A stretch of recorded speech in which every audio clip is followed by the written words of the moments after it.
All right, welcome back, everybody. HSC Podcast. We're still in the NFL playoffs, so we're going to recap the conference championships, talk about some stuff happening around the NFL, talk a little about quarterbacks. Super Bowl doesn't go till next week, so we're going to pass over this week and talk about Super Bowl next week. Although, what an exciting Super Bowl we're going to have, I think. Just two teams that I don't think anybody expected to be in the Super Bowl. I think the Rams had an outside shot, or there was a team that people thought could be there. Made some great moves late, so going to be a great Super Bowl. We'll get into that next week. But first, we're going to get into talking about some recap of the games. So welcome back. If you first time watching the channel, or you've seen it before, but you're not subscribed, please subscribe. Hit the notification bell so you can see the next episodes come when they get released. Got Big Box Steve, got Fresh Wes, and Derek. No nickname Derek, because we're gonna get some comments on what Derek's nickname should be. So if you're watching this, in the comments, what should Derek's nickname be? I really like the Nature Boy, because I know you're a Ric Flair fan, but let's see what other people say. We'll get Derek a good nickname here. So that'll be our next mission for next week. All right, so back to the conference championship game. So Derek takes the lead, going 2-0 in the conference championships. So Derek, you're now at 8-4.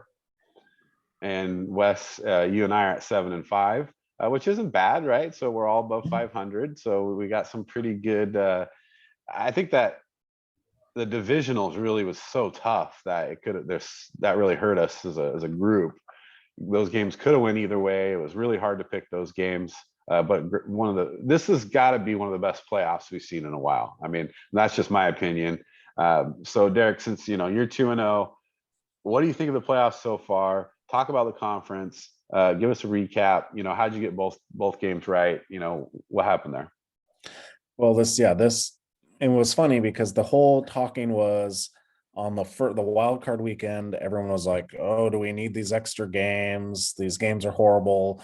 But there's only 2 competitive games out of them, and then boom, next week, then every game since then has been competitive, and that just comes to show that the NFL is it's parity is big time in the NFL. There's no real dominant team anymore.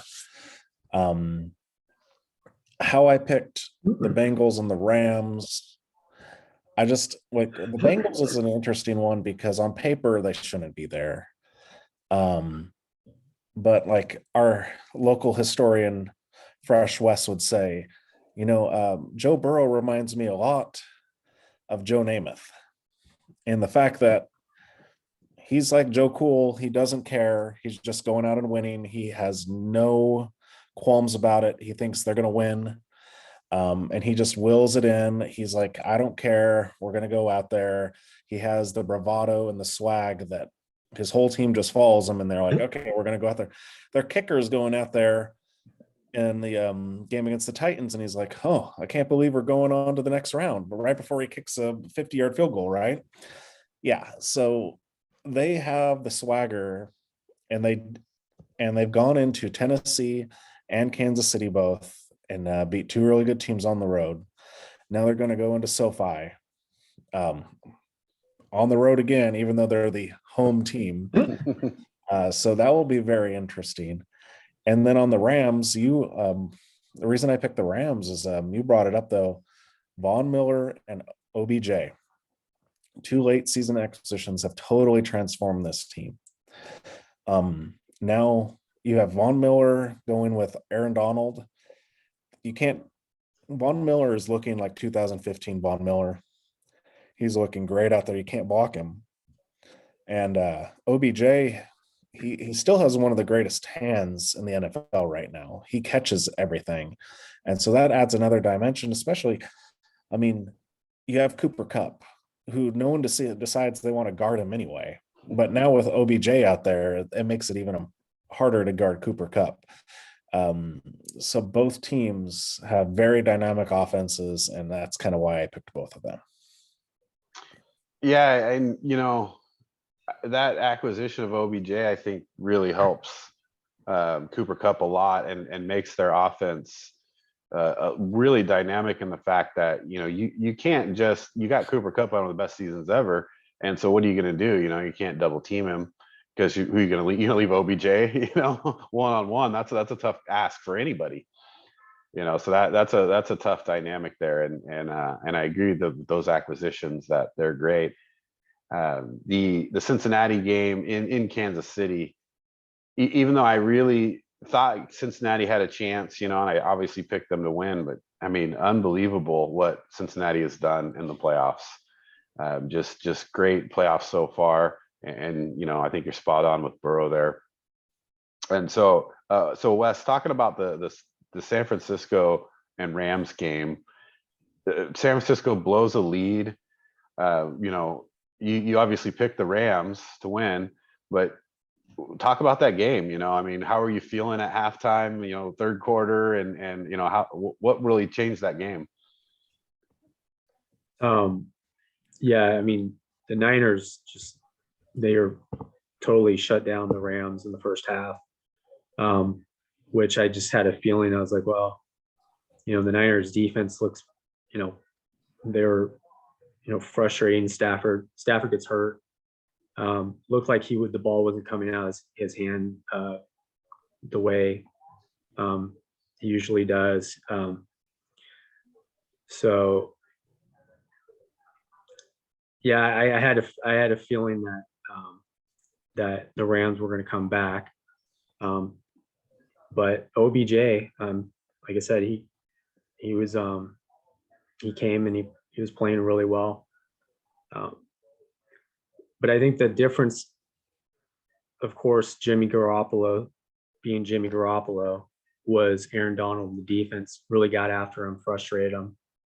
And the play calling was pretty bad in the second half for the Niners. I mean, how do you not get? I mean, I know Dabo Sweeney. I mean, excuse me. You got to get Deebo Samuel. Yeah, Deebo Samuel the ball. Yeah. In those situations. I mean, he didn't touch the ball enough in the fourth quarter. So, and then, I figured the 49ers would have to score more than 20 points to win. And that's pretty much what happened. So. Yeah, I mean, I had, if they score 28, which I thought they would, and that's why I picked them, they win the game, but they didn't. Watching that game and seeing how can you not get Deebo Samuel and George Kittle involved in the second half?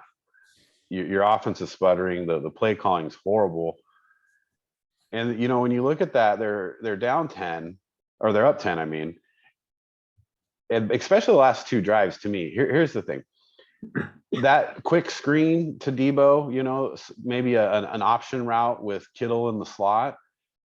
Why aren't you going to those early in your drive, right? Why aren't you going those on first, second down, getting the ball in the hands of your best players? And then you can say at the end of the day, we tried by putting the ball in the hands of our best players, but then you lose and you didn't, and I think that's the hard part there when you look at the play calling and just the way that the whole fourth quarter went. Obviously the dropped interception by Tart really hurts, but the Rams had one of those easy touchdowns dropped in the first half too, so you can't blame things like that. What do you ultimately blame is the play calling. You got to put the ball in the hands of your best players, right? And so San Francisco coaching had a lot to do with that.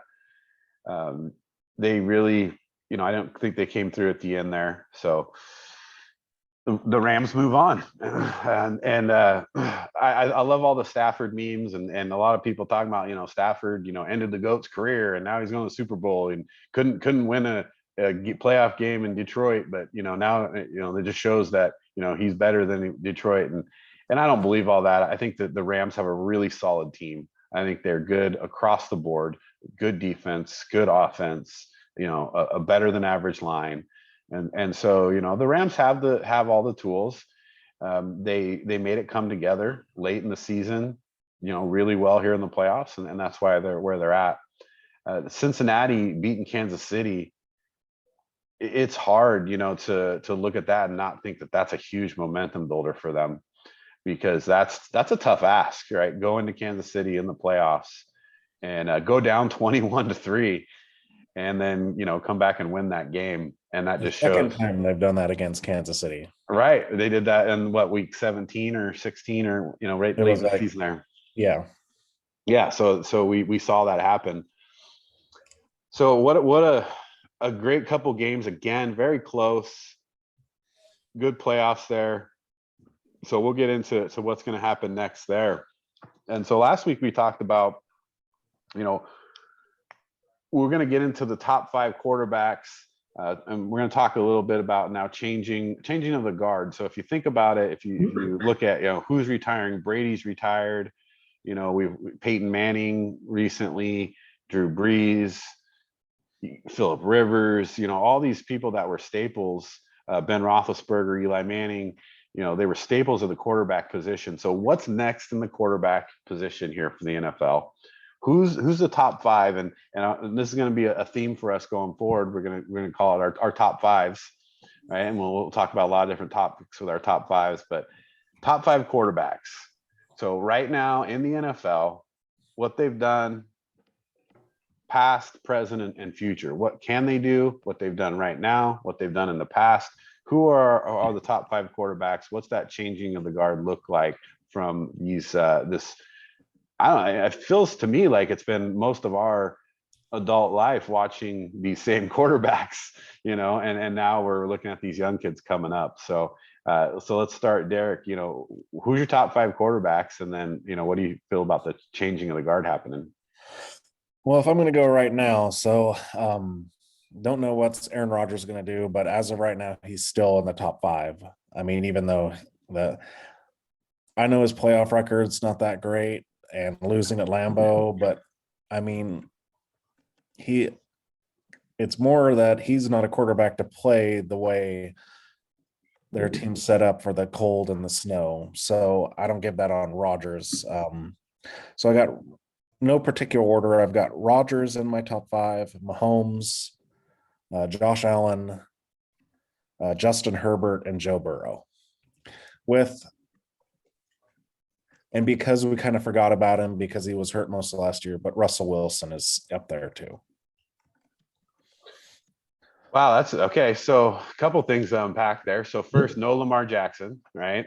He's on the short list, but we're talking, we're only top 5, and so you got to leave some people out for sure, right? I mean, there's some other good quarterbacks that and you didn't even put Matthew Stafford in there, right? And yeah, well, he wasn't in the short list. He wasn't on the short list. So first of all, there's one thing that I want to talk about. I want you to talk about real quick that you just brought that up. So let's talk about the difference between Justin Herbert, Joe Burrow, Patrick Mahomes. Like, if you got to rate these 3 guys, like let's actually rate them, not just say who's top 5. Between those 3, who's the top of those 3? Put those 3 in order.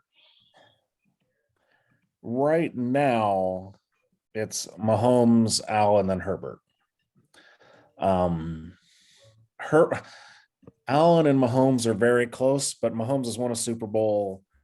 He's, Allen is this close to getting there, but he lost to the Chiefs 2 years in a row. So I can't put him over Mahomes, because even though the Chiefs have a really good team, it's because of Mahomes that they're really good. I mean, when they had like Chad Henne or something, they weren't very good. He makes Kelsey and Hill better. Besides Kelsey and Hill, who do they have so I got to go Mahomes 1, Allen, and then Herbert. Herbert's close. He's getting up there, though. He's making some plays. I feel like it's just his coach needs to stop going on 4th down like he's playing Madden all the time. But Herbert's really impressed me, because I wasn't, when he came out, I was like, Oregon quarterback, I'm more concerned of like how they used him at Oregon. Like, they did not show him off at all. So yeah, I'm impressed with Herbert, but he would be third out of those three. And is it hard not to put Joe Burrow in with those guys? Like, how does now, after this season, now that we've seen what he can do, like, how does Joe Burrow now fit in? Well, I give Herbert the edge over Burrow, and not very much. It's just because Burrow's 25. So he's an older second-year player. And what, Herbert's probably like 22. But I mean, obviously, he's shown all he can. He also has T. Higgins, Jamar Chase, Joe Mixon. So he has a lot of weapons behind him. But you only asked me about the top three you gave me Mahomes, Allen, and Herbert. Burrow's right there too. It's a very fluid list. Yeah, and when you think about that list, how does that match up with the retirees per se over the last few years? Are we going to get the same level of just great games and great quarterbacking matchups in the playoffs back and forth? Obviously, already seeing with Allen and Mahomes. Like, do we expect the same thing for the next 20 years? Or 15 years? I mean, not everybody plays as long as Tom Brady, but maybe 10, 15 years of these guys that we did see from those last quarterbacks. Can we expect that? I think so. It's going to be interesting because right now it's looking like the AFC is top heavy with lots of young quarterbacks. Because you got Mahomes, Allen, Herbert, Burrow, Jackson, Trevor Lawrence, Mac Jones. He was a Pro Bowler. I don't know how, but he was. They are tons of young quarterbacks. We'll see how he plays next year, but Baker Mayfield's still young. And then in the NFC, it's kind of like it's all the older guard. You had Brady, Rodgers, Breeze retired last year, and you saw what happened to the Saints. Matt Ryan. You've got Russell Wilson, but he's not young anymore. No. So you're looking at the young players are Kyler Murray, Dak Prescott, right? You have to see. We don't know about Trey Lance or Justin Fields yet, so that's the ones we got to figure. But you don't have very many young, up-and-coming quarterbacks in the NFC. So kind of looks like it's going to be a dogfight in the AFC, where we're still looking for the NFC. Yeah, I agree that the NFC is weak on that. So Wes, talk about that for a second, AFC versus NFC quarterbacks, and then give us your top five. My top five: Mahomes, Aaron Rodgers. I'm going to put Herbert above Josh Allen, and then Joe Burrow, top five. Oh shoot, there. Okay. AFC. I mean, it's going to be pretty exciting to watch for the next 10 years. If I was going to compare like Joe Burrow, like if you're doing like retirees that just retired versus the players today, there's some correlations. Joe Burrow to me is he's kind of got some Brady in him. I think, of course, Mahomes and Rodgers kind of, they both have the arm and just that confidence where they can get the ball in anywhere. Josh Allen, to me, I hate to compare him to Elway, but he's the closest thing that I've seen to Elway. But if you're comparing to like recent retirees, Roethlisberger, in a sense. But as far as the NFC, I mean, yeah, it's a little bit different. Like, I mean, I'm not a big Dak Prescott fan, but he's a top tier quarterback, even though he's a choker. But And Russell Wilson's gonna be interesting to see what happens next year. But I'd say that. I mean, it's gonna be interesting to see what's gonna happen with the Niners. What's gonna happen with Garoppolo? There's gonna be some moves in the off season. You think Garoppolo stays in San Francisco, or do they go to Trey Lance? I think they'll probably go to Trey Lance. They're already putting feelers out. Yeah. So, how do you feel about Kyler Murray? How does he rank there? I mean, I know he's not in your top 5, and he's probably not even on the short list for most people's short list, maybe top 10. When you talk about those NFC quarterbacks, so let's say Kyler Murray, Daniel Jones, are these 2 good young quarterbacks? And then what happens with Trey Lance and Justin Fields? Are they going to be able to match the output of these AFC quarterbacks, or is this going to be a kind of like a NBA, when the West was just dominating the East? Yeah, I think when it comes to Fields' case, it really comes down to what's the new regime? What are they going to do with them? Like, how are they going to utilize them out of the pocket? Play to his strengths, limit his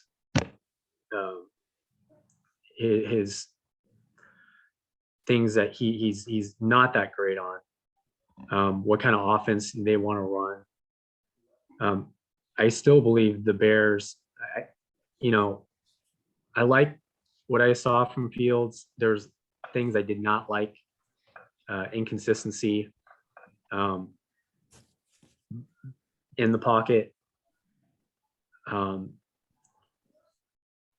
But I never realized how fast he was, even Ohio State.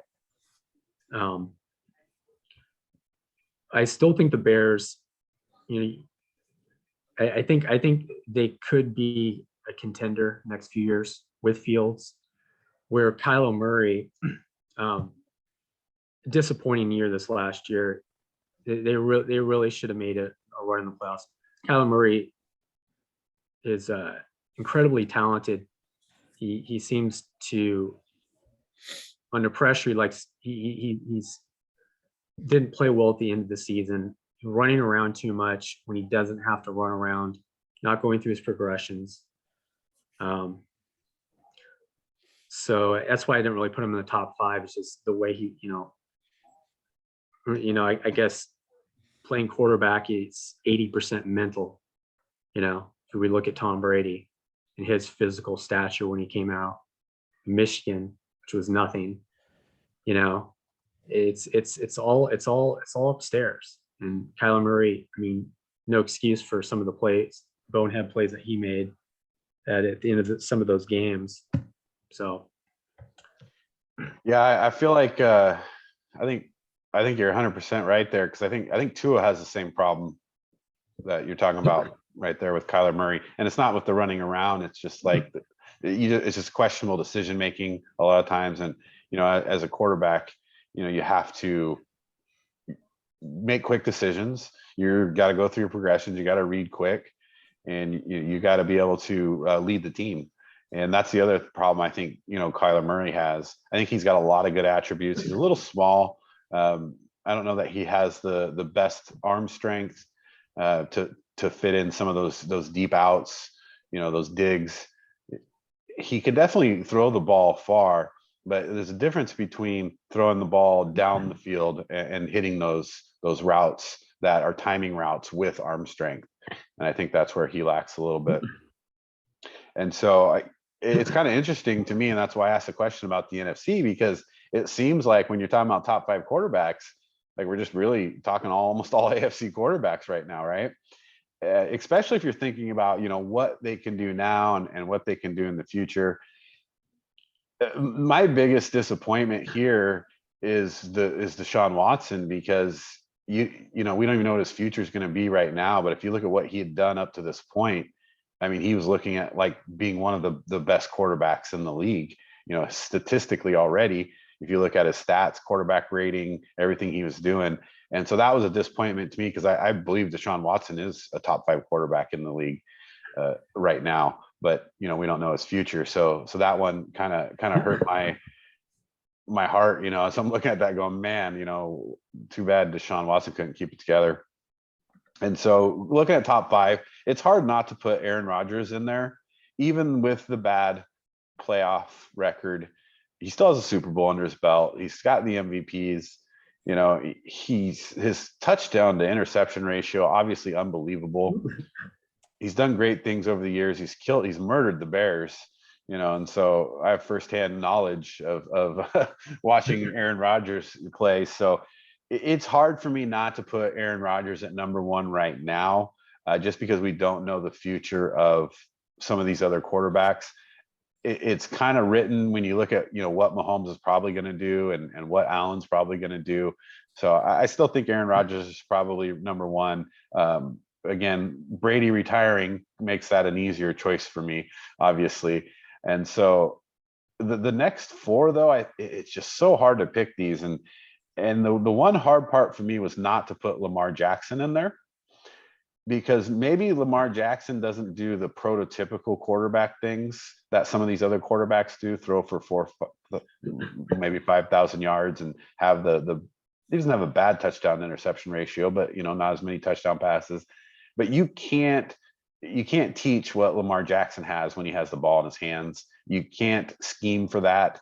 It's one of the hardest, toughest defenses that you'll ever have to play is when you're going up against the Ravens. So I put Lamar Jackson in my top 5. Where he sits in that top 5, I think is unknown at this point. So I'll put him in there. But then it just comes back to Mahomes, Allen, Herbert, and then, you know, Burrow. How do you put those top 4 and then say, well, how do we take one out and put Lamar Jackson in there? And if I have to take one out, I gotta tell you, I think Josh Allen might be the one, because I don't know what this is going to do to him mentally, how many years he's going to continue to lose to Buffalo, you know, what will happen in the long run of that. You know, sometimes you become that always second place quarterback and that affects you in a bad way. I don't know that he has that same level of confidence of Joe Burrow. I think Joe Burrow has showed so much this year, but he had a great rookie season. You know, he had a great college career. So I think Burrow's got to be up there. Herbert is athletically gifted when it comes to the quarterback position. It's hard to argue that he has all the tools to be one of the best quarterbacks that we're going to see in a long time. And then, of course, Mahomes, you know, he does those Patrick Mahomes things that not a lot of people can do. So it's tough to pick a top 5 there. If I'm going to push someone out at this point, it's actually going to be Josh Allen. You know, I'm going to say Aaron Rodgers, Patrick Mahomes, Lamar Jackson, Joe Burrow, Justin Herbert. And kind of speaking to that changing of the guard, when we talk about these retiring quarterbacks, I actually think we're looking for better things than we saw out of these last quarterbacks. I think it's going to be more exciting as these years go by, especially in the AFC. I think it's a great thing what's happening in the NFL right now with these quarterbacks and the upcoming quarterbacks. I mean, if you look at like what's coming out of high school into college and you know, into the NCAA, you know, Arch Manning. I mean, these guys are just breeding quarterbacks. This guy's 6'4", 215, and he's got the last name of Manning. So, you know, that's going to be some pretty exciting stuff there. So just kind of recap there. You know, Derek, what do you think about that NFC versus AFC thing? Well, and it might be even weirder soon too, because you never know. Rodgers could get traded to the Broncos. Russell Wilson can get traded. Oh, and he might be ending up with Dak Prescott, Kyler Murray, and Stafford as your best 3 quarterbacks in the NFC.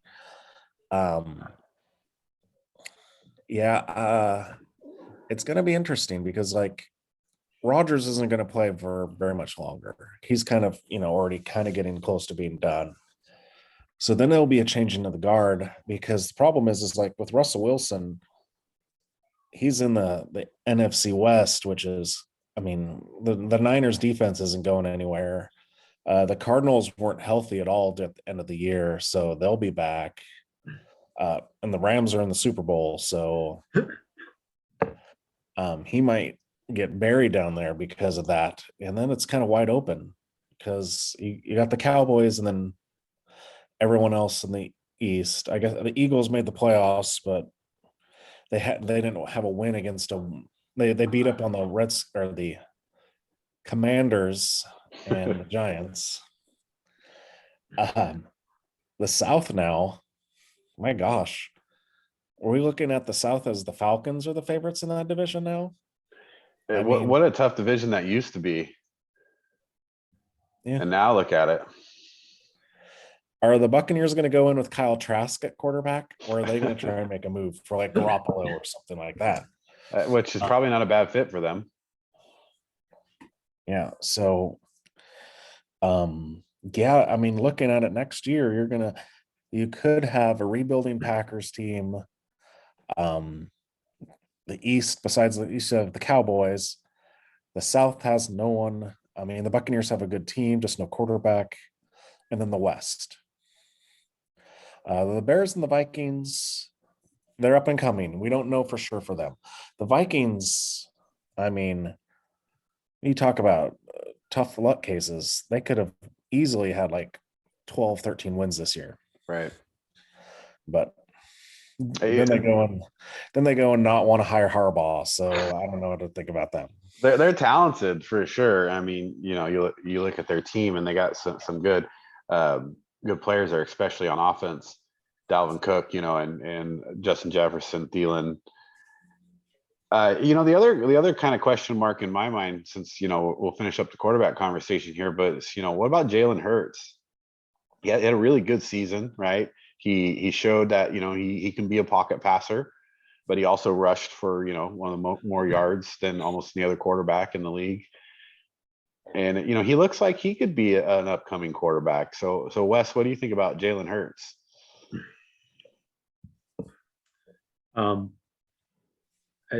As far as long term, I'm sure the organization is going to always look for a better option if one presents itself, especially free agents. I don't think that they have that much confidence in Jalen Hurts. When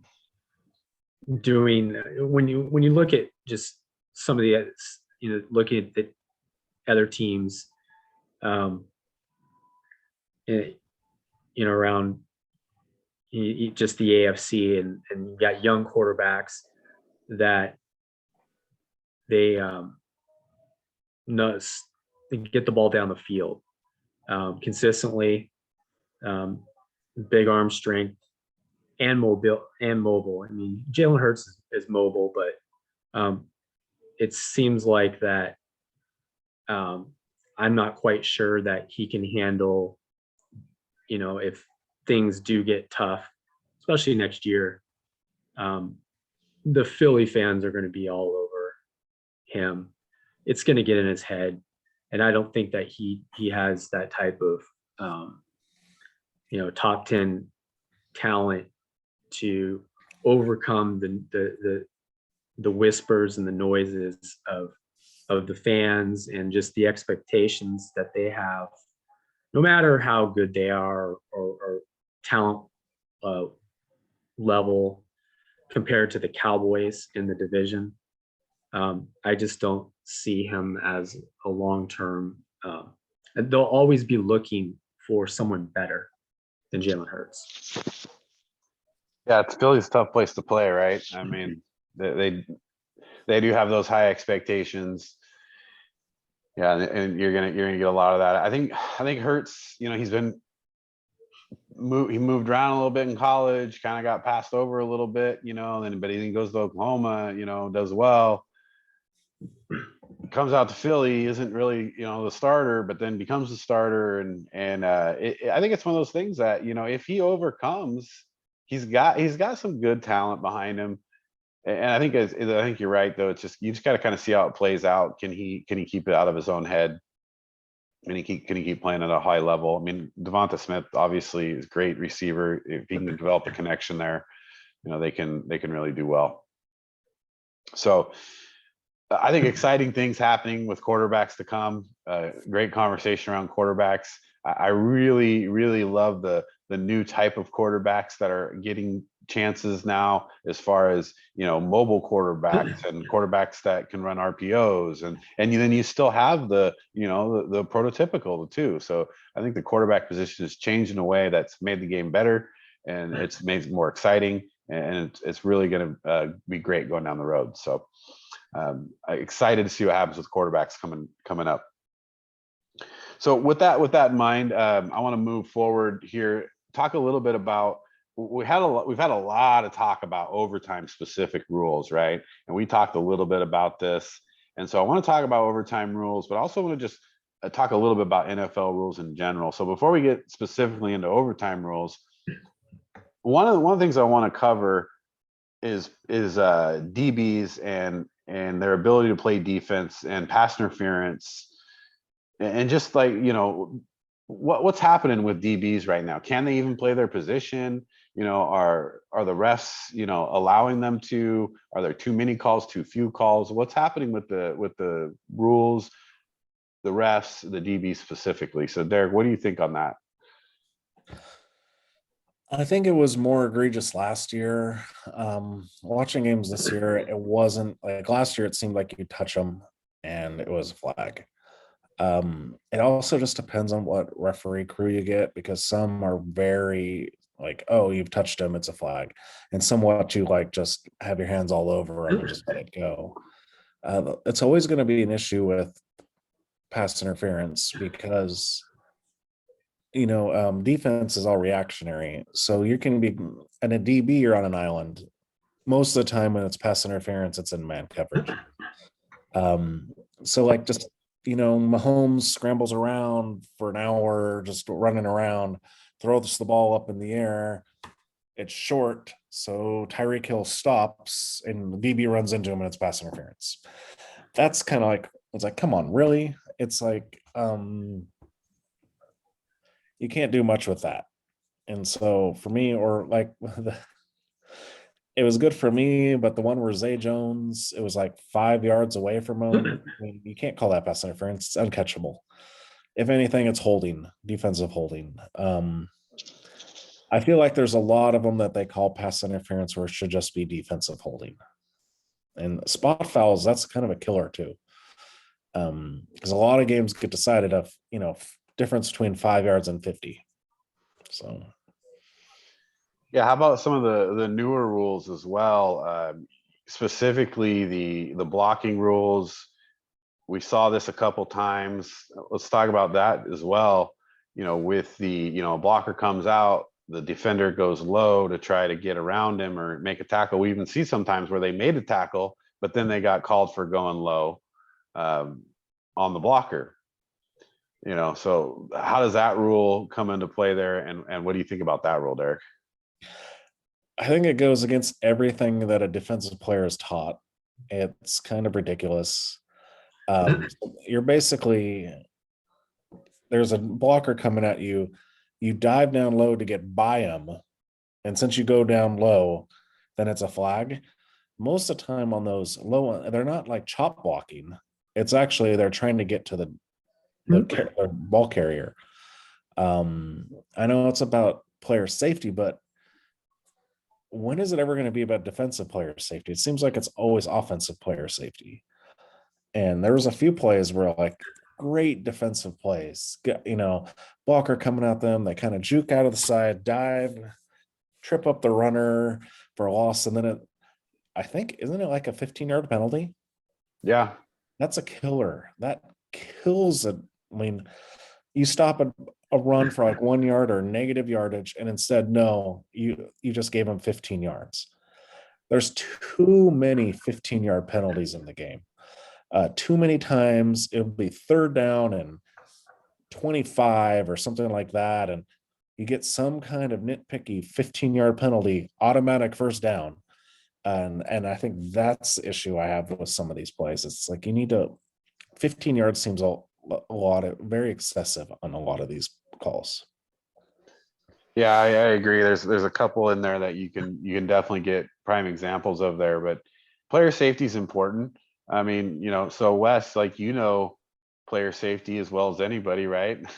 You're the master of the concussion, right? So, I mean, talk about player safety for a second, and let's talk about like these hits on defenseless receivers, and it, not even to the helmet anymore, right? So, how do you feel about that? These penalties and that, how does that affect the game? Positive, negative? How important is that player safety, and what do you think about that?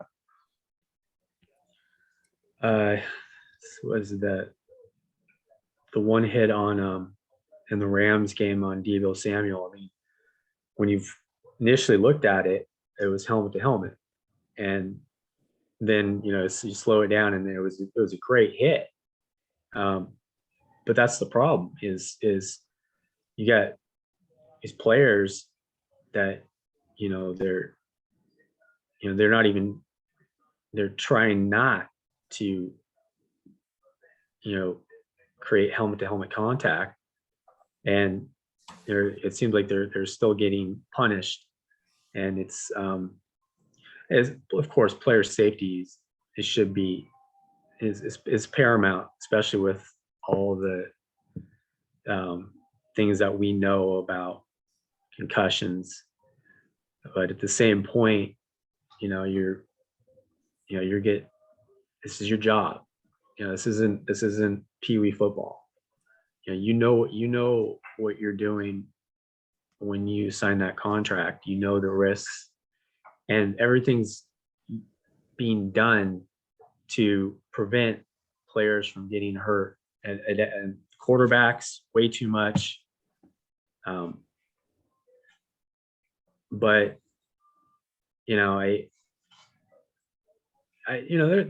there's the Deebo Samuel. That was a great collision. It was a great play. I'm surprised he even got up from it. And maybe that had something to do with maybe he wasn't quite 100% going in the 4th quarter. Maybe that's why they weren't targeting him as much. But I think that it's for the best for the overall popularity of the league. Nobody wants to see anybody, severely impacted. Well, you think about that, and let's use that Deebo Samuel hit as an example. Yeah, it wasn't helmet to helmet, but he could still get a concussion when he hits the ground. He can still, break some ribs, separate a shoulder. I mean, there's a lot of injuries and a lot of things that can happen in a hit like that. And you're talking about a guy who's running down the field, pretty unprotected because he's trying to catch the ball. And now you have a DB who's trying to keep him from catching the ball. And, so there's player safety, and then there's the flow of the game. And so all of that, I think, plays a factor in there, and definitely changes the way the game's being played these days. I don't necessarily disagree, with the helmet to helmet hits. I think that's important, right? That's one place where it's going to affect people the most. But you also see hits on defenseless receivers without being helmet to helmet. You've seen those penalties as well. So to me, the penalties and just the way the game's called, it looks like it's an offensively driven game. They're really trying to make it so, hey, let's make it more exciting for the fans. Let's get more people watching. The protection of the quarterback, I get it, but at the same time, they're still a player on the field. You get guys being pushed into the quarterback and getting called for low hits, right? So you're blocked in the back and pushed into them. You're blocked in, and your hand hits their helmet, and you get a 15-yard penalty. And so I think at some point there's some of these where protection is outweighing and changing so much of the game that you have to start looking at other things like that. Like, I don't think they look close enough at, did the lineman block you into the quarterback, right? Or here's the other one for me. If you watch these receivers, they're pushing off every time, right? So this guy comes up and I get pushed off on, and then now I'm trying to make up ground, and then I run into him or get close to him or make contact with him, and I'm getting a penalty when he just pushed off, to create separation. Things like that, I think the NFL needs to take a better look at. At first, I was really against the penalty replays, but I actually think I'm a little more in favor of those, to say, let's get the call right. If the game's already slow, we're already replaying everything, we're already slowing this game down, let's get more calls right. Do we need to be reviewing every play for every penalty? Probably not. But in situations like, when that comes up, right? Should this be reviewable, right? Can we get this receiver for pushing off? Can we get a lineman for blocking someone into their quarterback? Things like that. And so, yeah, there's some rule things there. But the overtime thing lately it's a huge subject, right? So we know the overtime rules, but I want to put you guys both in a position and say, you have to make up overtime rules. What are your overtime rules? How do we change that, right? So if you had to change overtime rules, what would you do? So I'll give you guys a second to think about that while I tell you what I think they should do. I think that, so there's two things that I hear a lot. Well, the NFL is trying to protect their players from playing too long of games and it dragging out to overtime, which is why, like, the first team that score wins. And there's some other factors of, like, if you get the ball and then you don't score, they get to score, they get a field goal, it's over, right? So there's that, hey, they're trying to protect their players from these long terms. But I think it takes away a little bit, like, if two teams have tied, right? And then now you lose on a coin flip because you didn't get the ball and then they scored. I don't feel like it's a very accurate, depiction of how that game went. So both teams should get the ball for sure. And my feeling is, let's put it similar to college. Obviously there's a lot of rules you could change, but why not give each team the ball at the 10, right? No first downs, no field goals, no extra points. You score. If you score, you go for 2. If you don't score, the other team gets the ball, they try to score, and you're only from the 10. You're maximum 4 plays per shot there. Because you think about an overtime game. I mean, you can go 15 minutes in an overtime game. How many plays is that over time? So my feeling is, like, let's put them in the red zone. Let's put them on the 10. No first downs, no field goals. Even if both teams score, they both got to get 2-point conversions. Yeah, can that go a little bit longer? It will. You're going to have those games where it's back and forth, maybe 3 or 4 scores each. But that's going to be rare. That's going to be, not the norm. And so give them the ball there. Let them try to score. No field goals, no extra points. And if you don't score, the other team gets a chance and they score, they win. And so that's my feeling on the overtime rules. I think the fairness of it needs to be kind of equaled out and not so determined, 1 on a coin flip, and 2, it's like the first team to score could actually just end the game and then you don't even get a chance. So Derek, what do you think? So yeah, I think the overtime rules are fine, because it's not like you just have to go down and score a field goal. You have to score a touchdown. This is a game of offense and defense. Saw it. The Bengals did it. They stopped the Chiefs. I mean, Buffalo could have stopped the Chiefs too, but they didn't. They could have stopped them with 13 seconds left before the end of the game, but they didn't. If we're going to change it, I guess I would go an extra 10-minute quarter, and then if it's still tied after that, then sudden death. But I mean, you got to be able to play defense too. So they changed it because of before it was a field goal can win the game. Now you got to get a touchdown. So if you can't stop a team from scoring a touchdown, then do you really deserve to win the game? So I think, yeah. But if we have to change the rules, I would say basically an extra 10-minute quarter. And then, but even with that, a team can just drive for 10 minutes and win the game. Yeah. So I don't know.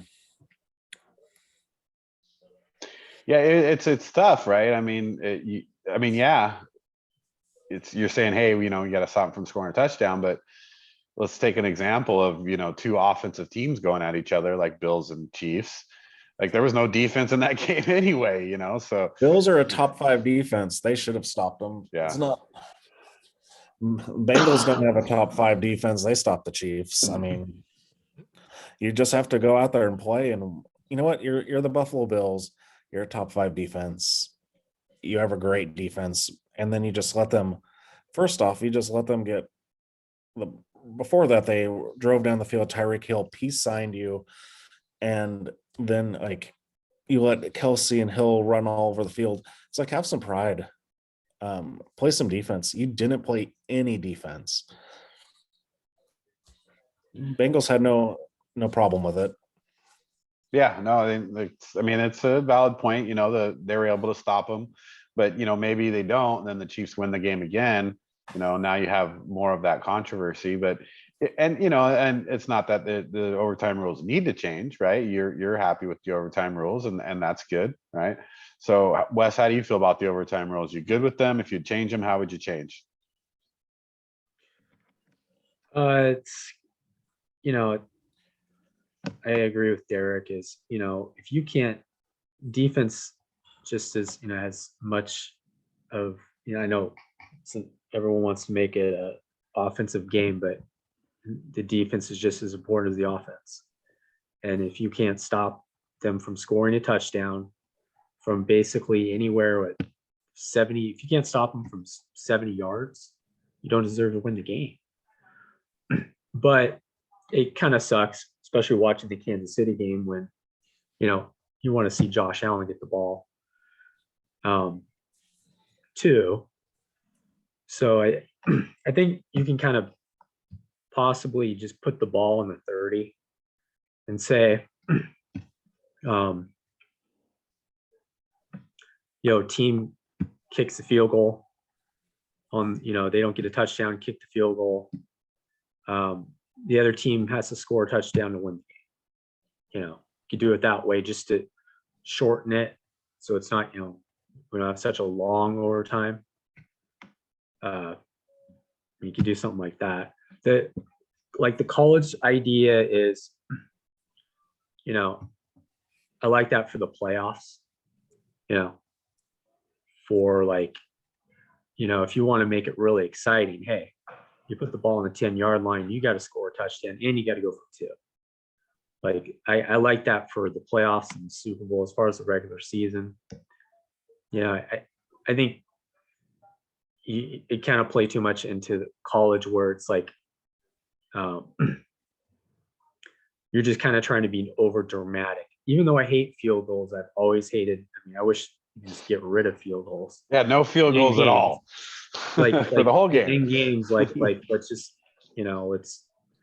let's throw the football in the end zone to end the game. But even at that kind of dilutes some of the great plays that you're going to see. I mean, if you have every game having a great ending,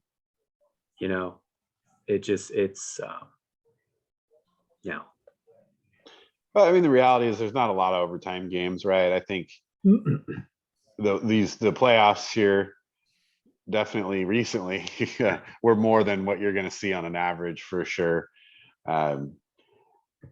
What's the other interesting thing? It's like, you guys talk about, hey, well, you got to be able to play defense too. So, well, then why not if they get the ball and they choose to take the ball, if you stop them and they don't score, then you win. Why do you even have to score? Right? Maybe, hey, my defense stopped them, and so now I win. Right? Why do we need another score? If it's that important to play defense too. So I think there's a lot of factors in there. I actually like the excitement factor of putting, like I said, putting that ball near the red zone or in the red zone or even closer in the 10, because I think defense in the red zone takes just as much scheming as offense in the red zone. It's a tough place to play defense, especially when you're talking about from the 10 under, because they can run, they can pass, there's all kinds of play calls for that. So, I like that. I guess, for me, and again, this is just personal opinion, I don't like the fact that you can play a great game, because even if you go tied at the end of the game against a good team, like you played a good game, and then you give up a touchdown in overtime without touching the ball, and then you just lose. So that's the tough part for me. And yeah, I agree. You got to play defense, and you got to be able to stop them. But there's a lot of factors there. So hopefully the NFL takes a look at that. Even if they don't change it, I'm not going to be disappointed, but I still think it's something that they could look at of improving those rules. But in general, we're talking about rules in the NFL. I got to be honest, I'm disappointed recently with some of these rule changes, with these player protection rules, because even though they say they're player protection rules, I think they're probably not taking the game into consideration as much when they make some of these rules, and it's affecting the game more than it should, in my opinion. I don't think some of these rules should change the outcome of the game. I think they should help player safety, but again, to be within the flow of the game. All right, good stuff there, guys. So last topic here is coaching. So a lot of coaching changes. So this is near and dear to our hearts, right? Because both of our teams changed coaches. So let's start with the Raiders, right? So let's talk about the Raiders' new coach, Josh McDaniels. How you guys feeling about it? Good, bad, indifference. I think I know how Derek feels. So Derek, what do you think? What's happening here? I'm warming up to it. I think maybe just because I had my heart set on Harbaugh. And after seeing what Josh McDaniels did at Denver, but he was a lot younger then, so I'll give him the benefit of the doubt. They brought in Ziegler as GM, and then they brought your guy Champ Kelly in as assistant GM. So they're starting to grow. They're looking at your defensive coordinator also coming in as the DC. So yeah, we're going to be the Patriots and Bears West. Right. So, but like in many of the circles, Josh McDaniels is a pretty brilliant offensive coordinator. And I like what, the Patriots, you never knew what they would do, because it would be like one game, they're going to throw the ball 50 times. The next game, they're going to run it 50. You never know. And I like that aspect. And I think that'll work well with Jacobs and Carr. Renfro is going to have a heyday now. Yeah, I think it's good things to come for Renfro with McDaniels there. Yeah, so I'm not upset anymore, let's just say. So how'd you feel about the McDaniels hire there, Wes? Yeah, at first I was a little surprised and a little disappointed, just because it's the Patriots. But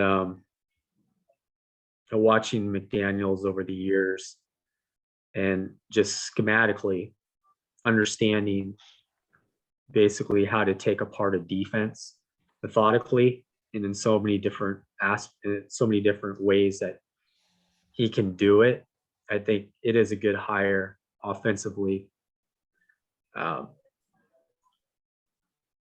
Team, it's going to be a guessing game trying to figure out what he's going to come at you, whether he's going to he run the ball so many different times. He utilized the back out of the backfield.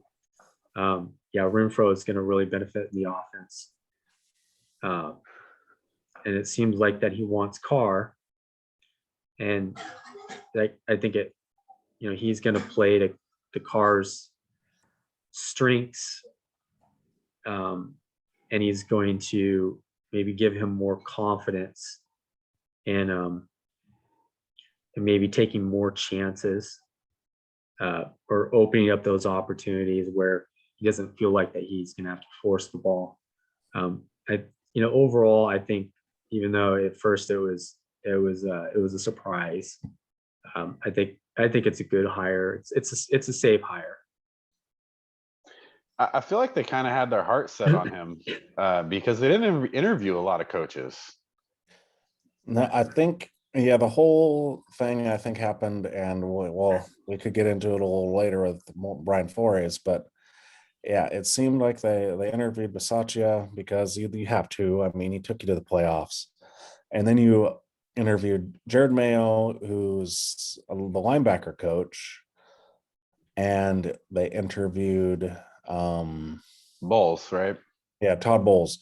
So it was kind of like they tried to check off their, like Flores says, you check your marks off for the Rooney Rule, and then all of a sudden it was McDaniels came in. They even were gonna, they were set up, and the one that interested me was D'Amico Ryans, but they didn't end up interviewing him at all. I think what happened in this, honestly, is I think what happened, Josh McDaniels went in, blew him away in the interviews, and then he admitted it was a fumble. And that was all that he needed to do. He said that the tech rule, it was an actual fumble, and it was like, done. He's like, to say it's a fumble. He's like, look, guys, yeah, you guys got screwed over. It was a fumble. I concede that. Now make me your coach. I like it. I think I'll be honest with you. I think they had their eye on him. I think he brings in an element for them that, with the talent that they have, is going to fit well. I think they see his style of offense, and I think it'll do well for the Raiders. And so, to be honest with you, I think it's not a bad hire for them, and I think they kind of have their heart set on him. And it hurts the Patriots because now he was supposed to be Belichick's heir apparent. So right. Now they have, and Belichick deals with the defense. So now they have to find a new offensive guru to come in. So we kind of go opposite to the Bears now, right? So the Bears interviewed everybody under the sun. They looked at everybody. And to come back to Eberflus, for me, it's a big disappointment because I don't think he fits in with what they're going to need to do as an offense over the coming years to really make Fields successful. He's a defensive minded guy, which is good. He doesn't have as much NFL experience as I'd like a coach to have. But he does have a long coaching tenure career.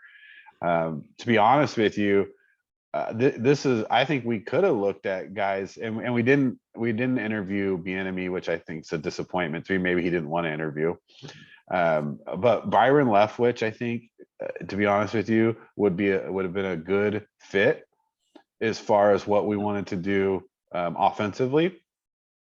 So Eberflus, must have came in and showed them something that they wanted to see, and I got to be honest with you, I'm not super happy with the hire. I tried to warm up to it. It's just not happening. I hope for great things, but to be honest with you, I'm really disappointed in the Bears hire. So what do you guys think about that?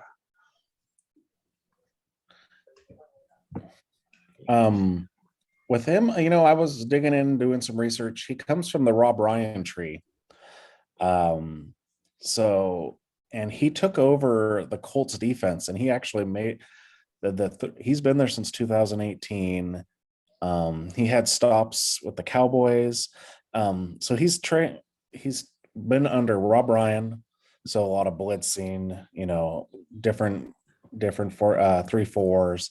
And then when he went to the Cowboys, and after Rob Ryan was let go and they brought in Monty Kiffin, he stayed on and he was under Monty Kiffin. So he's got lots of experience with different defenses. I just don't know. It's when you have a young quarterback, you need someone offensive. Yeah. And maybe they just got gun shy because Nagy was so horrible with Trubisky and with Fields that they were like, no, we're going to go back to what the Bears know, and that's defense. They got Luke Getsy as their offensive coordinator. So we'll see how he does. He's the quarterback coach of the Packers. Right. So he's under Nathaniel Hackett, who's now the Broncos head coach. So it's an up and they went for the Bears went for the up and comers. So maybe that helps out because Fields is young. Maybe they're trying to make him grow. The only problem is that defense is old. Yeah. And so, well, you got to be offensive focused with this team, to be honest with you. We're not gonna. Our defense is old. We're not going to be a dominant defense anymore. We have good players, right? But you're not going to be shut down, monsters of Midway. And if you try to make that your team strategy, you're going to fail. I mean, it's going to be tough. So we'll see what happens. And I'm not disappointed. And bringing someone in from the Packers is not the worst thing in the world, right? So you get a little insight on what's happening over there. So I think that's good. So Wes, you have any insight on the Eberflus hire?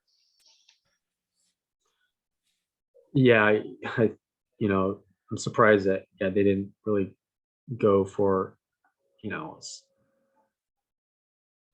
trying to get someone for Fields, to honestly see what you have, or the first 2 years. You want to do everything to figure out if this, if he can develop into not just a really good quarterback in the NFC, but if, you can get this team to the Super Bowl. If you start revamping that defense, at the same point, not really knowing much about Eberflus, Fields, I think there's the expectations for Fields are so high. They wanted him to play so soon. I think it hurt him, especially with Nagy. Nagy should have been fired that first game where he got sacked 9 times. It's completely unacceptable that you put your franchise quarterback, your potential future of the Bears out there to get killed. In the first game. He should have been fired right there. At the same point, you also don't want to pamper him too much because, everyone thinks he's going to be so great. We don't know anything yet. He's got wheels.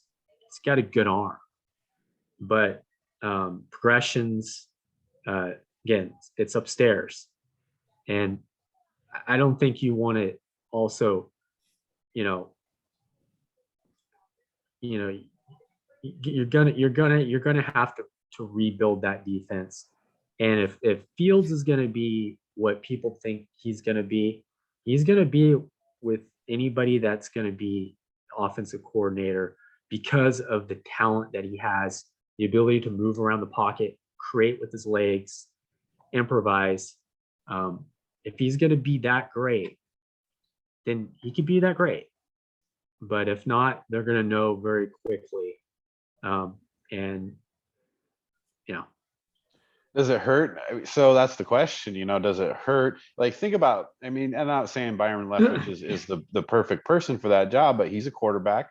He was a fairly mobile quarterback. Like, he's got a strong arm and he's been in an offense coordinator. He's offensive minded. Is that more important to look at what you're building as a franchise, or is it more important to say, and so maybe Eberflus rebuilds the defense, and maybe that was his pitch, we got to get back to what we've done, right? And let's start with rebuilding the defense. So, I think that's something to consider as well. And we'll see how it goes. I'm a little disappointed. Hopefully he changes my mind. But I think he's going to be a 2-year and done guy, unfortunately. So we'll see what happens there. I think one of the more interesting things, and maybe I'm way off on this, so it'd be interesting to see how you guys feel. But I feel like Denver, right, going for the 2 guys they went for is almost saying like, hey, maybe Aaron Rodgers is coming to Denver, right? Is that just me? Derek, did you see this? Yeah, that's pretty much what they're trying to do. They got the offensive coordinator and the tight ends coach from the Packers, and but it takes two to tango. So they can go and hire them, but if Packers, if they don't give the Packers what they want, it's not going to happen, because you're going to, I mean, even though Rodgers, who knows how much he has left, but it's still at least 2 firsts and some other stuff too. But yeah, that seems like it's the Broncos' MO lately. It's like, let's just go and find an aging quarterback and see if they can help us win a Super Bowl, because they don't draft quarterbacks well at all. Yeah. I mean, they're like, hey, hopefully, like, if we get Peyton Manning just drop on our laps again, and that's what happened with Aaron Rodgers. But yeah, we'll see. They're gonna have to give up a bunch for him now. So, yeah, I just feel like they're gonna go after Rodgers. I mean, why do you bring in 2 guys, offense coordinator and coach? And so now your head coach and your offense coordinator from the Packers. They're both offensive coaches for them. The Packers offense is good, but it's really made by Aaron Rodgers and Devontae Adams, So how good is Hackett really as a coach and coordinator is my question, right? So I kind of question that hire, to be honest with you, unless it's an attempt to get Aaron Rodgers. If it's not an attempt to get Aaron Rodgers, I think there's better people available. I mean, Wes, are you familiar with Hackett, and how do you feel about that? I mean, not too much, but I think it's the Packers offense. Yeah, it's Devontae Adams and Aaron Rodgers. Trying to creating basically creating his own plays in a sense. He's gonna do what he wants. He's gonna put in place what makes him feel more comfortable. Whether Hackett's the offensive coordinator or not, it's not. I don't think it's that big of a. It's not one of those things where Aaron Rodgers is like, oh my God, now I want to go to the Broncos. He wanted to go to the Broncos in the first place. I think he's going to go there. But again, they got weapons, get a good running game. AFC is top heavy when it comes to quarterbacks. I think in a sense, you'd be better off staying with the Packers overall, because you look at next year in the NFC. It's weak. It's wide open. Yeah, it's completely wide open. Even the Rams win the Super Bowl, you never know. The Rams are good, but they're not that great. The NFC is wide open. Why would you go to the AFC when the AFC West, you're going to go Patrick Mahomes? You don't have very many years left. He doesn't have very many good years. He's not going to be like Brady and play till he's 45. I say he's gonna about 2 years. He's like, I don't want people. He's gonna say, I don't want people to see that I just don't have the same arm. He doesn't want to have one of those things where he wants to go out kind of like Elway did. He wants to go out on top with the Super Bowl. Obviously, probably in Denver, but I think he's best to stay put in Green Bay. Especially you got Devontae Adams, healthy.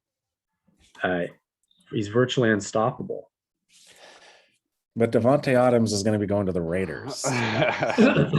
That'd be great for you guys, right?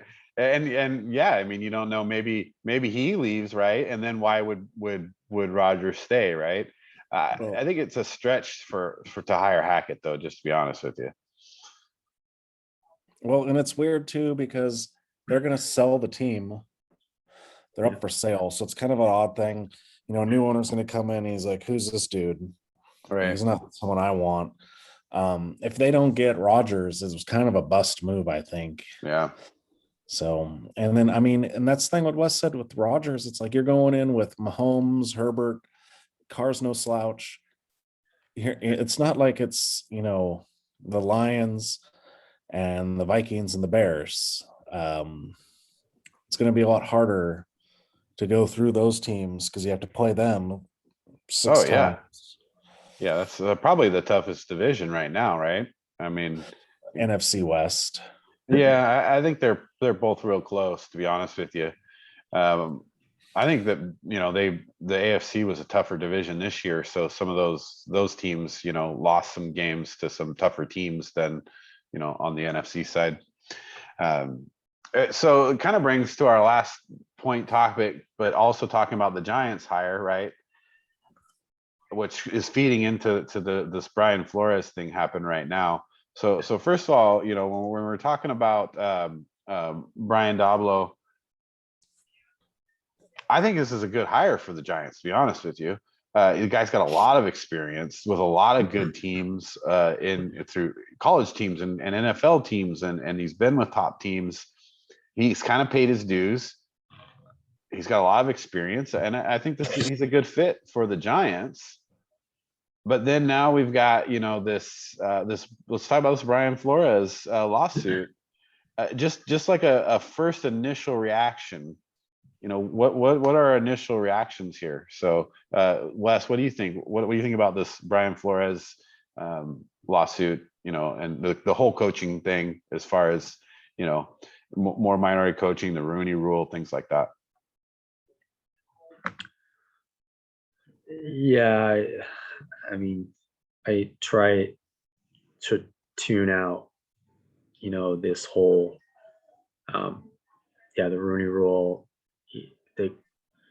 the grievances of Flores. I get why he's upset, but airing out everything that he aired out, you're accusing people of being hungover at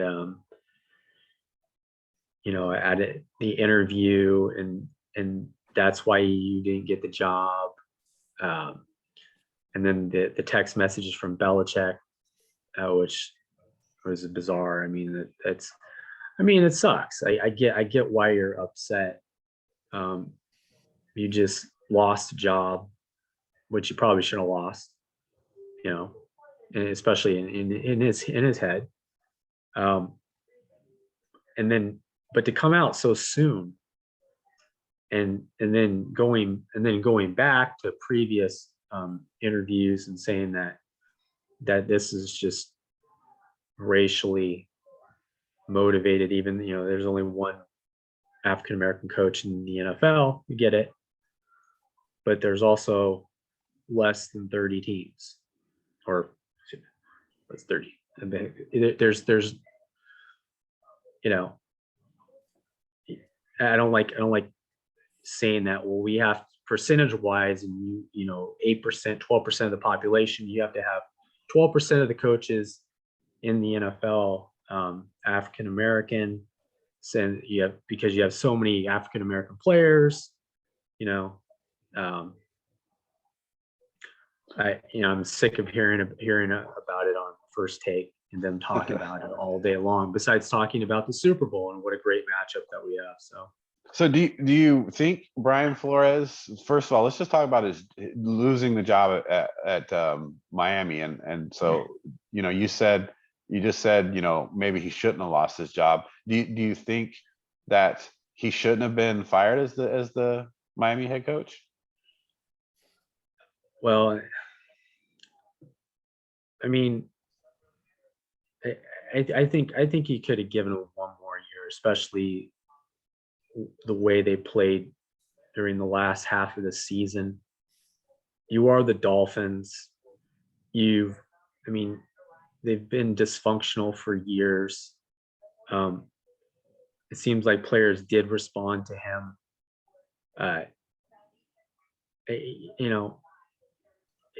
Unless you really got your guy, and you have someone that you particularly want, or someone coming out of college, just for instance, Lincoln Riley said, I want to coach in the NFL.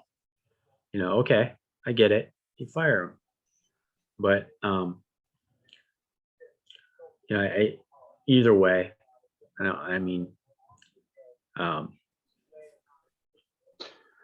I mean, it's tough. So you think about it. I mean, just think about Flores for a second, and I want to talk a little bit more about the lawsuit and the Rooney Rule. But so, I mean, Flores didn't get treated any differently than the last few coaches from Miami, right? They all had about 3 years. You know, they all had about similar records. A couple of them went to the playoffs, where Flores didn't. Not saying they're the best coaches, but they all had similar records. You know, whether it be Gase or even back to Soprano and all those guys, right? They all had that 3 years. It's kind of like, hey, you got 3 years to make this happen, and they're kind of disappointed in the way that happened. So, and I'm sure he's upset about that, which kind of which I think is driving the force of this. And when you look at Flores in general, he doesn't have a very storied coaching career. He's never been a coordinator, right?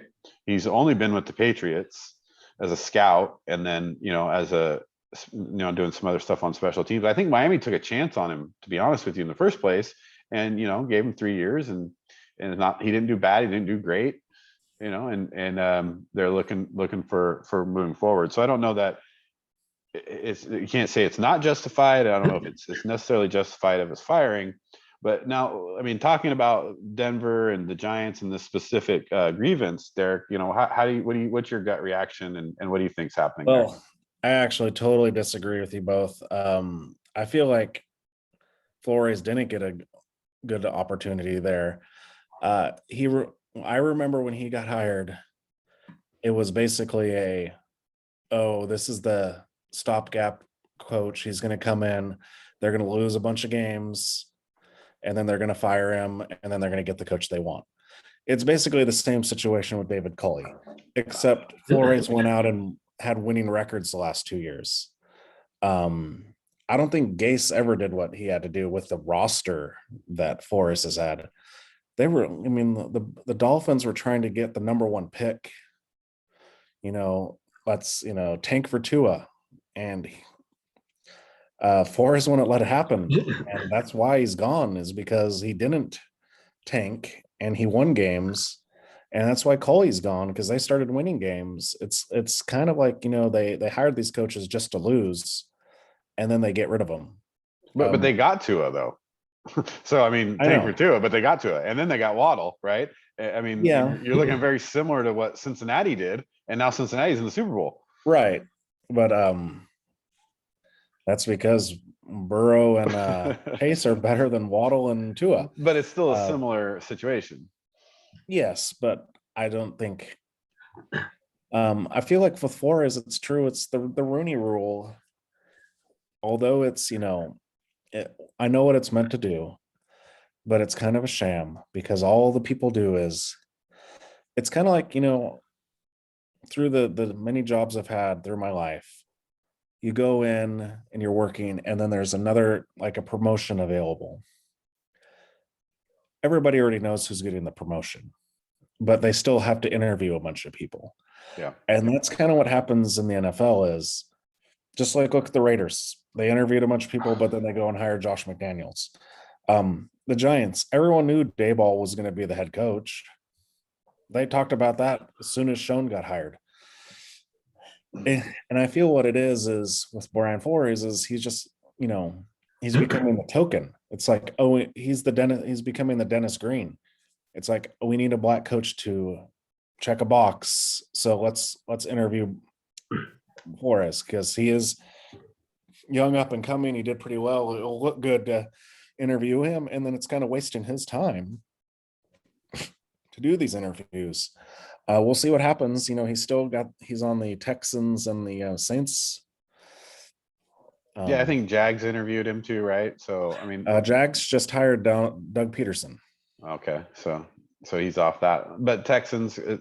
So I guess another question here though is shouldn't teams be able to target a coach and say, hey, this is who we want, this fits our scheme, like this is the person that we think is going to take us in there regardless of race? Like, shouldn't that be a thing? Yes, it should be. The only issue is, and I understand, it's because, and they talk about it in a negative context, the good old boy network, and it's true. it's just the same with all of life. It's not what you know, it's who you know. And the problem with a bunch of African American coaches is they don't know anybody up top. They're not in good with the owners. And it's hard to, I don't know, it's such a complex, complicated thing. How do you, because the other thing is there's no African American owners, but you can't just make a team sell a team to an African American. So it's very complex. It's so hard to say. And that's the problem. I know the Rooney Rule was made to give the door open to go in and, like, if there is a team out there that's undecided on a head coach, gives them the opportunity to go in and show them, hey, this is, what's going on, and gives them a chance. But at the same time, it also creates sham interviews where people feel like they're wasting their time. Like going to a Denver interview where they're just like, we're going to go out drinking the night before and then we'll show up. We don't really care to interview you. And I think that's what it is like he shows up, he's professional, and these people come in late and they're just there to check a box. So he had to go scorched earth on everything. That's alleged, right? I mean, you're just, that's his word against their word. That they timeline the interview. It started on time. He claimed it started an hour late, but they showed evidence it started on time. So and you can't speak to their sobriety and didn't, because nobody's going to know that, right? You can't really prove that. And so there's some allegations there that it's alleged, and I get that. And I wouldn't argue that. I think there is a need for diversity in coaching, especially in the NFL. I think it's one of the things that's why they put the Rooney Rule in place, and that there needs to be more diversity in the hiring. And you got to remember that when this league really started getting popular and really started coming around, we were still in a time as a country where we still had, civil rights problems, and we still had all these, right? And that's a hard thing to change. In any given time, we still have that in all aspects of our country and our government, and systematic racism, and those are things you can't avoid. My problem with Brian Flores' lawsuit in particular is he states things that are hard to prove. They're a little bit outside of coming in and saying, hey, these guys showed up to the interview drunk, like that's just weird to me. And he's a newer coach. And here's the thing, like, I understand he's upset, and I just don't know that this is the right flagship person to do this. How many coaches have to go from head coach to back to defensive coordinator or back to offensive coordinator, which he's never done in the first place? But sometimes you have to take a step back. Sometimes you become a coach and then it didn't work out, and now you go be a defensive coordinator for a Cowboys or a Patriots or a Falcons, and then you get a new job head coaching. So how many of those guys get fired after having 2 winning seasons in a row? Also, 9-8 is not a winning season, first of all. Yes, it is. Is it really? Like, what's winning in the NFL, right? Going to the playoffs. And so the Bears last year were 8-8 and went to the playoffs, and the Dolphins were 9-7, didn't go to the playoffs.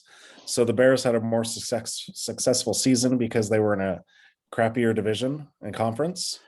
Regardless, they go to the playoffs, right? I mean, it's the outcome. It's not process.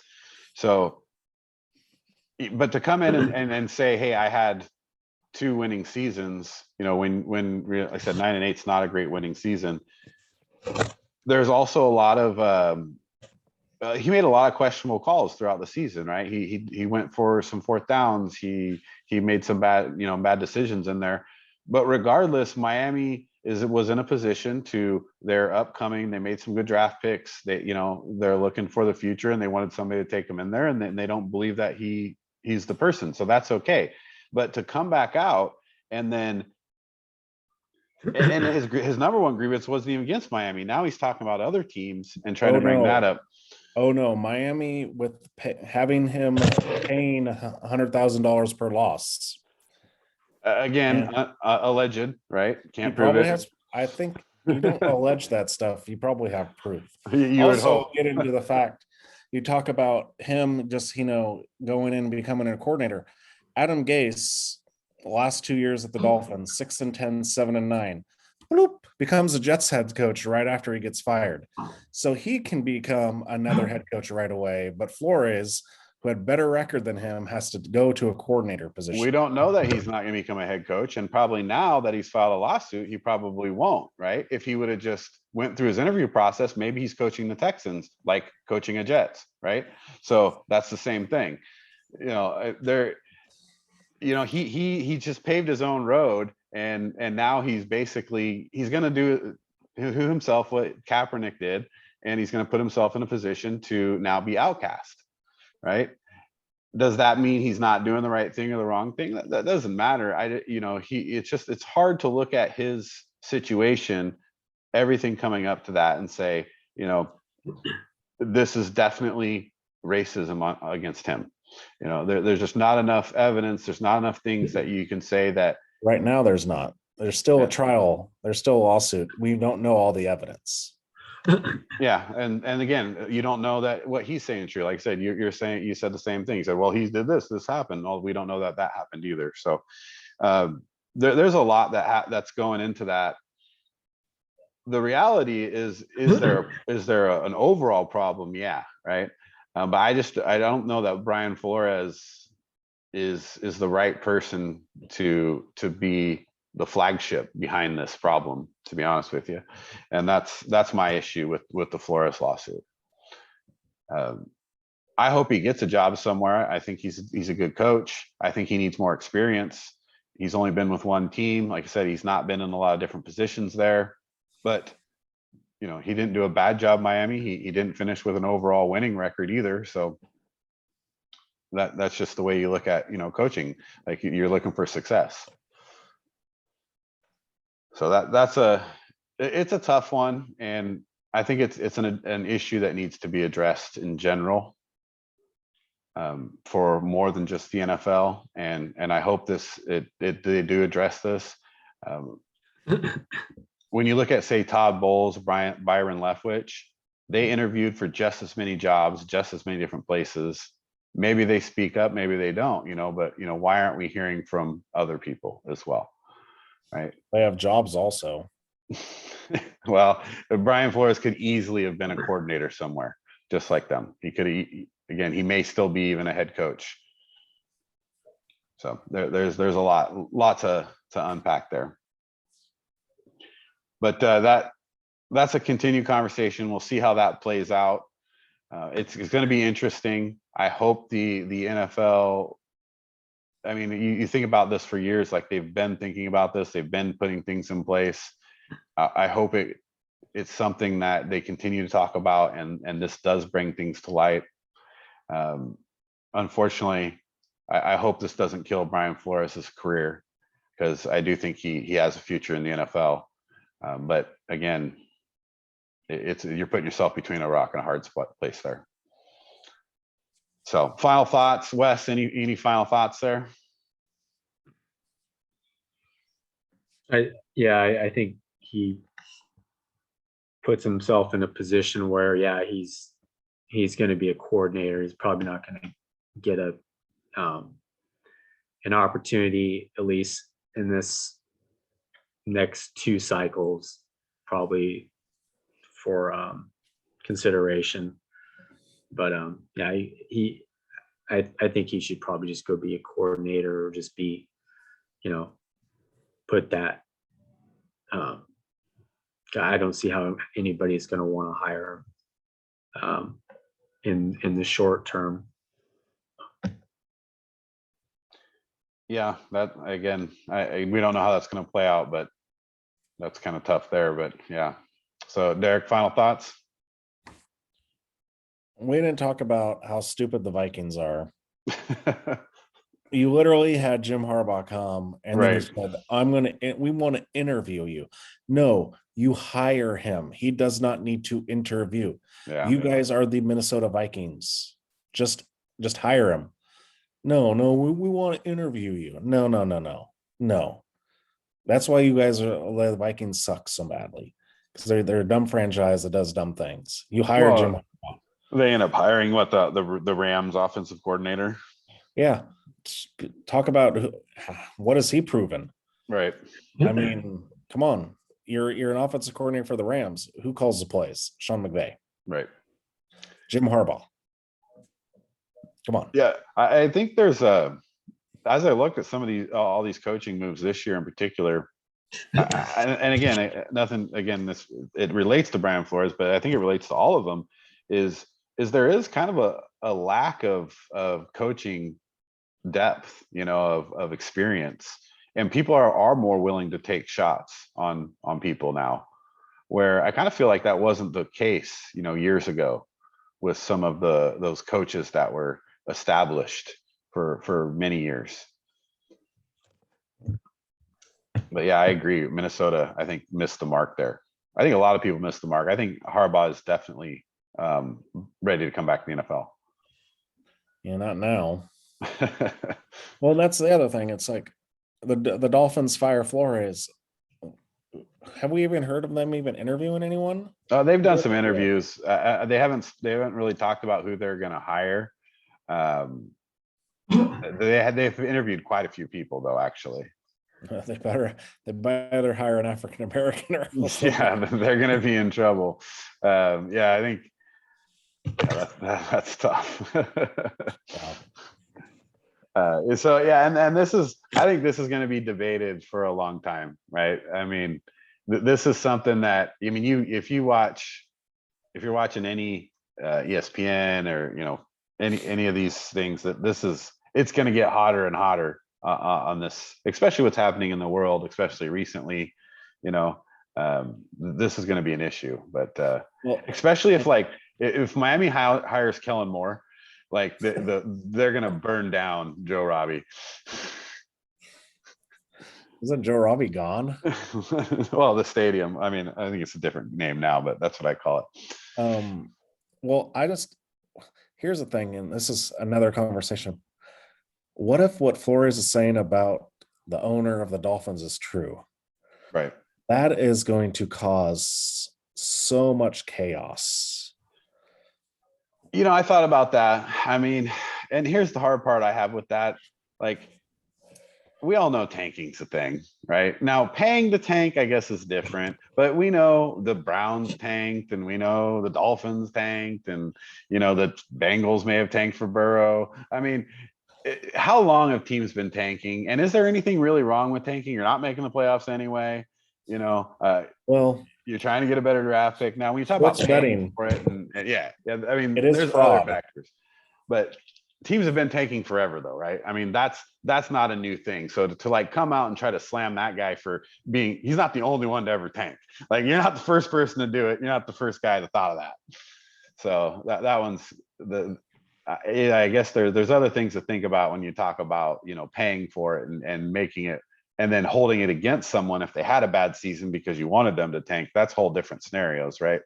But there are plenty of teams have tanked over the years to get their draft picks. That's not an uncommon scenario, right? Yeah, but if you're paying someone to tank and then they don't tank and then they get fired, that's one thing. Yeah, too. I mean, they still got to us, so yeah, they got who they wanted in the end. But yeah, so this is going to be an ongoing thing. I'm interested to see how this plays out, and see how some of the allegations or because Elway now everybody has come out. Elway's come out, and Giants have come out, and everybody's now making their statements, and so we're gonna see what happens with this, and it's going to be pretty interesting as this plays out. Last thought on that is there actual, has there been racism in the NFL, and especially systematic racism as far as hiring coaches and advancement of coaches? Absolutely. I mean, I don't think you can argue that, right? So it's something the NFL is going to have to deal with, as for sure, especially with the way things are going right now. So.